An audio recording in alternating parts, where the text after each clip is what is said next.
Bonjour à tous, bienvenue sur Crazy Big Bets. Aujourd'hui je voudrais vous partager un bon plan. Donc un bon plan pour le gonflage de bateaux pneumatiques. Donc voilà, dans cette vidéo en fait on va comparer un dégonflage de bateaux manuel qu'on va chronométrer et un gonflage à l'aide d'un produit que j'ai découvert et qui est vraiment pas cher. Donc pour faire simple, je vais vous présenter donc ça, c'est ma pompe manuelle, hein, toute basique, classique. Ça fonctionne très bien. Par contre, c'est un peu plus fatigant. Et le bon plan, c'est un produit de chez Lidl, un gonfleur à matelas associé à un compresseur. C'est les deux en un. J'ai payé ça 24,99 €. Et ça se présente comme ça. Une mallette avec les accessoires pour le gonflage de ballon, de roues de voiture ou de vélo. Un gonfleur dégonfleur avec 3 embouts. Tu vois? Donc tu as 3 embouts, un fin, un moyen, c'est celui-là qui va nous intéresser, et un peu plus gros. Ensuite là, tu as un gonfleur qui est livré sans la batterie. Moi j'ai utilisé la batterie que j'avais d'une autre visseuse Parkside en fait. Et là, l'embout pour dégonfler, et là, l'embout pour gonfler. Vous allez voir, c'est hallucinant. Franchement, ça fonctionne super bien, c'est super rapide. Pour le test, on aura besoin du gonfleur, de la pompe, et on adaptera le tuyau de la pompe manuelle directement sur l'embout du gonfleur Lidl Parkside.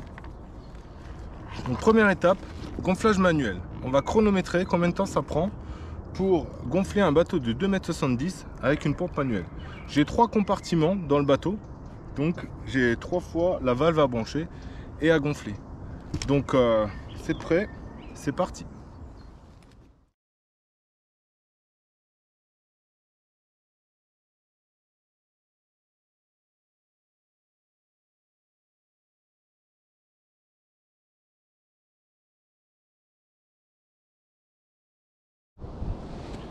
Voilà, je viens de gonfler le bateau de façon manuelle et j'ai mis 3 minutes 50 et 58 secondes.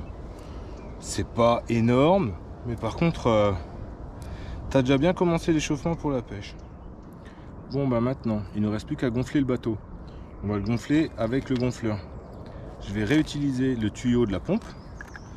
Je vais utiliser l'embout du milieu que je vais mettre sur la face avant. Là c'est pour dégonfler, là c'est pour gonfler.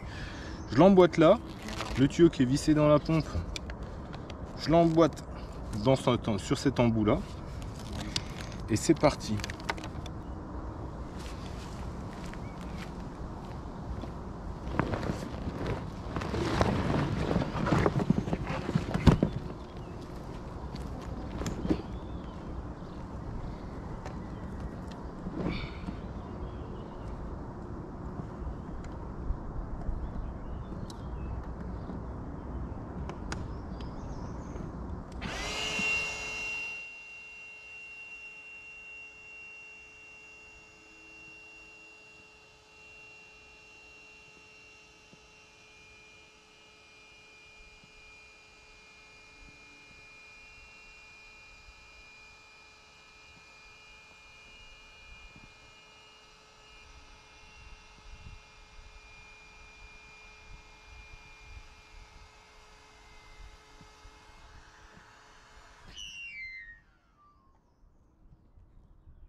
Et voilà, 2 minutes 52 et 59 secondes. C'est plutôt rapide et surtout j'ai fait 0 effort. Là mon bateau est déjà gonflé. Donc ce qu'on va faire, c'est qu'on va le dégonfler. Je vais chronométrer combien de temps il me faut pour dégonfler mon bateau. Et après on le comparera avec la pompe. D'accord ?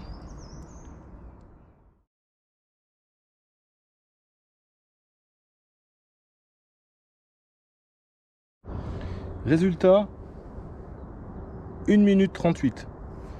Donc j'ai ouvert les 3 valves, j'ai appuyé pour faire sortir l'air, je l'ai roulé au maximum. Voilà, 1 minute 38 et 44 secondes. Bon, maintenant ce qu'on va faire, c'est qu'on va faire un dégonflage de façon électrique avec la pompe, le gonfleur dégonfleur Parkside. Je mets l'embout du milieu, je le mets sur la partie supérieure, d'accord, parce qu'ici tu dégonfles et ici tu gonfles. Je récupère le tuyau de ma pompe et en fait tu vois ce petit morceau là, il va rentrer là dedans et ça va fonctionner. Allez, c'est parti. Chrono.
Bon, là, on a 2 minutes 30 et 63 secondes.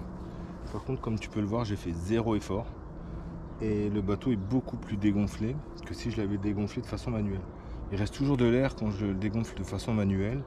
Et là, je suis carrément obligé de couper la pompe avant. Parce qu'arrive un moment, les deux parois du bateau elles commencent à se coller ensemble et elles glissent plus. Donc ton bateau, il est encore plus rigide et encore plus difficile à rouler. Il faut laisser un tout petit peu d'air pour que les deux parois elles glissent encore entre elles pour qu'elles puissent vraiment la toile puisse se mettre correctement. Donc là le test est terminé. On a gonflé, dégonflé le bateau de façon manuelle, de façon électrique. On voit que le gain de temps il n'est pas astronomique, il est à peu près 1 minute au gonflage. C'est pas fou, mais c'est déjà ça de gagner. Mais surtout, ce qui est le plus sympa, c'est que tu n'as pas fait d'effort. Parce que quand tu arrives à la pêche, tu dois déjà porter tes affaires. Le bateau, lui, pèse déjà 25 kg sans le plancher. Il fait à peu près 45 avec le plancher. Donc tu as déjà bien commencé à transpirer. Si en plus tu passes 10 minutes à le gonfler en pompant, là, tu n'es pas prêt d'aller pêcher. Puis tu vas commencer à aller sur l'eau en étant le t-shirt trempé. Donc là, moi, je trouve ça vraiment bien. Ce petit gonfleur, là, tu fais 0 effort, il s'emboîte bien. Bon, je t'avoue, il y a un petit truc à penser, c'est qu'à la fin, quand tu l'as gonflé avec le gonfleur, je trouve il manque encore un peu de pression. Donc je le finis avec la pompe manuelle, mais c'est vraiment 2-3 coups de pompe pour vraiment bien le gonfler. Et surtout, ce que j'apprécie, c'est le dégonflage. Parce que le dégonflage, c'est une galère. Quand tu es couché comme une baleine sur ton bateau pour faire sortir l'air, là tu fais 0 effort. Tu fais ça en attendant que tu peux ranger ton matériel de pêche. Lui, il se dégonfle tout seul. Et en plus, à la fin, il est vraiment bien plat et ça te permet de ranger ton bateau. Alors, je te garantis pas que tu arriveras à le remettre dans la housse parce que moi, j'y arrive pas. Je sais pas pourquoi ils font des housses comme ça, sortie d'usine c'est bien, c'est emballé. J'ai jamais réussi à refermer la fermeture. Donc un bateau comme ça, replié, il faut se dire ça rentre dans un break. Il fait 2,70 m le bateau. Ça rentre dans un break, mais par contre tu mettras pas tes cannes. Donc faut bien réfléchir avant d'acheter un bateau comme ça parce que c'est encombrant. À la maison, il faut, moi je le stocke gonflé parce que sinon après le plastique il va marquer au niveau des plis. Et donc il faut pouvoir le garder à la maison gonflé. Il faut pouvoir le transporter. Et puis il faut te dire que le plancher métallique là, bon c'est quand même une bonne galère. À y réfléchir, j'aurais bien pris un plancher gonflable comme ça avec le gonfleur. C'était fait en 2-2. Mais c'est juste que là, avec les cailloux sur le plancher, j'osais pas trop. Donc je préfère un peu galérer quand même. Voilà, sinon c'est super sympa. Et dis-moi ce que tu as pensé de cette vidéo. Est-ce que tu as trouvé ça intéressant de voir la comparaison entre un gonfleur électrique Parkside et un gonflage manuel? Donc n'hésite pas à me laisser des commentaires positifs comme négatifs, hein. Même les commentaires négatifs je les supprime pas, je les laisse, hein. C'est vraiment le but, c'est de partager. Et puis pense à t'abonner, le petit pouce bleu, la cloche, ça m'aide, hein. N'oublie pas que je démarre, donc ça me fera plaisir. Le commentaire, ça me permettra aussi d'aller voir ta page. En général, ceux qui me laissent des commentaires, ben, je vais voir votre page, voir si vous avez des vidéos. Et puis sinon, ben, le petit dicton, comme d'habitude. Donc pas trop d'écran, plus d'étang. Prends tes Crazy Big Bets et fonce à la pêche. Tu devrais être comme moi au bord de l'eau. Allez, salut!